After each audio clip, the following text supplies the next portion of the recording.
Hey, what's up, ladies and gentlemen? This is Eddie Harvey from EddieLHarvey.com. Back with some MLM prospecting tips, guys. What do you say to prospects who don't have the money to get started? Okay, so we've all been there, whether you are a seasoned veteran, guys, you're a person with a ton of experience, 6-7-figure income earner, or a person just getting started from scratch. We've all experienced the point of where prospects, most people say they do not have the money to join your company and get started.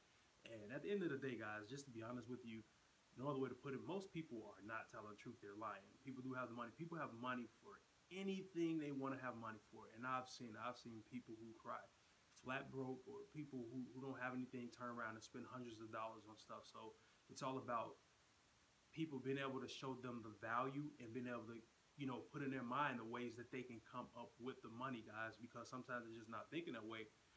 Or they're just whatever, they might just be bluffing. But how do you call their bluff, guys, and how do you respond? You're probably responding with things like, oh, well, they tell you to have the money. Okay, well, when do you think you'll have it? Or, okay, well, you know what, give me a call when you do have it. You're letting people off the hook too easy, and they just go with the flow like, okay. So that's not the route you want to go. Okay, so one thing I've actually learned from Ray Higdon, guys, is that a question that he said you ask people is that, are you trying to get in or are you trying to get out? Meaning, if you had the money, would you really get started, or are you just telling me something that you think I want to hear?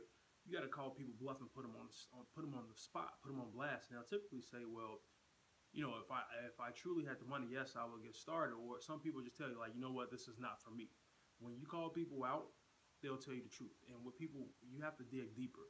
That's the next thing I learned, guys. I've learned from selling cars is that you have to dig deeper. You have to touch people hot buttons sometimes, or you have to probe a little deeper on the questions that you're asking to get to the source. So if you ask them that question, that I just told you to ask, listen, are you trying to get in or are you trying to get out? And people will, it's kind of putting them on the spot, and it forces them to give you a correct answer, the best answer possible, because it'll let you know right there if you're working with a person who wants to get rolling and get started, or if you're just working with a tire kicker, a time waster, and you can sort them easier that way. Okay. Another question that you can ask, guys, people who if they say, I don't have the money to get started, you can ask them, how far away are we? How far away are we from having the money to get started? So let's just say it costs $300 to get started in your company. Okay. How far away are we? And a person might say, well, I have $250. See, now, because when you see how far away are we, you're taking whatever the maximum number is that they need to get started. And now you can drill down and focus on, okay, they have this. This is what they do have. Well, you can say, well, how much do you have? Do you have it, are you saying you don't have the money to get started, or do you have it in cash, or, how much can we put on a credit card? You got to ask these type of probing questions. Do you have it all on a credit card? Okay, well, how much do you have? Well, I have $250 on my credit card. Okay, so we're $50 away. That's all we're away. What do we got to do to come up with that? You have $50 in cash in your bank account. Can you borrow it from someone? You got to ask questions, and you got to ask people, how can we come up with that $50? Who owes you money? And these are things I've learned through the industry through years, guys.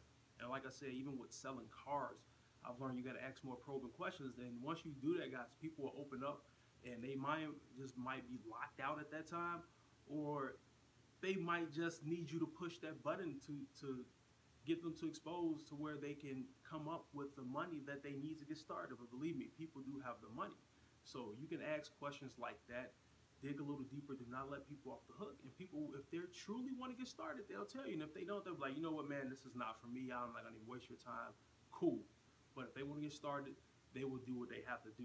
All right, guys. So I hope you got some value from those. Those are a few questions you can ask. You can rewatch the replay and just, if you want to write down the questions I asked, and just dig deeper and ask more probing questions, guys, to pull it out of people and be upfront with people, so you make sure you're not wasting their time, and more importantly, you're not wasting your time. Okay.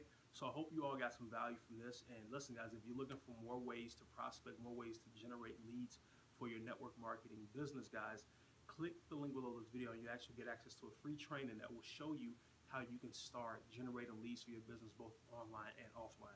So I appreciate you guys watching. I will talk to you later. Take care and have a great day.